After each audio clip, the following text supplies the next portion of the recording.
USA বেশি বাড়াবাড়ি করলে পাল্টা ব্যবস্থা। ট্রাম্পের হুমকি উড়িয়ে পাল্টা হুঁশিয়ারি ভারতের। রাশিয়া থেকে তেল কেনা নিয়ে ফের তীব্র বিতর্কে ভারত ও আমেরিকা। সোমবার রাতে মার্কিন প্রেসিডেন্ট ডোনাল্ড ট্রাম্প সরাসরি হুঁশিয়ারি দিয়ে বলেন, রাশিয়া থেকে তেল কিনে খোলা বাজারে বিক্রি করা অপরাধের শামিল, তাই ভারতের ওপর আরও বেশি শুল্ক চাপানো হবে।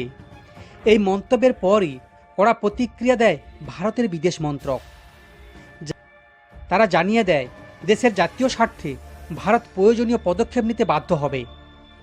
বিদেশ মন্ত্রকের বক্তব্য, রাশিয়া থেকে তেল কেনা নিয়ে আমেরিকা ও ইউরোপীয় ইউনিয়ন উদ্দেশ্য প্রণোদিতভাবে ভারতকে নিশানা করছে।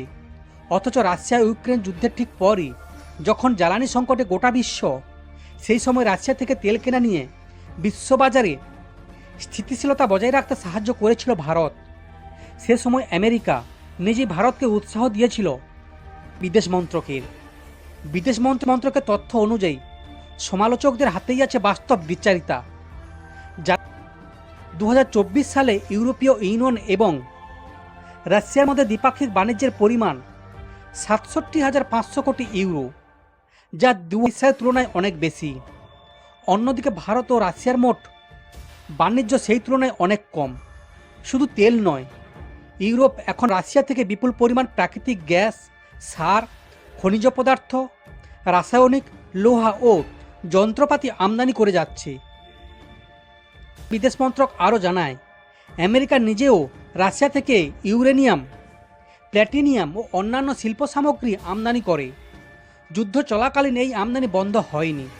সেক্ষেত্রে শুধুমাত্র ভারতকে আক্রমণ করা সম্পূর্ণরূপে অনৈতিক ও অযৌক্তিক বলে বিবৃতি দেন বিদেশ মন্ত্রক।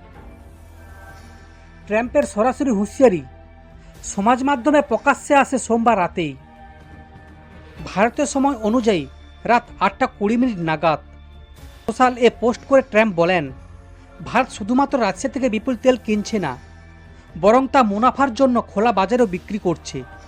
রাশিয়া যুদ্ধের বলি হচ্ছে হাজার হাজার ইউক্রেনবাসী, আর ভারত তা উপেক্ষা করছে।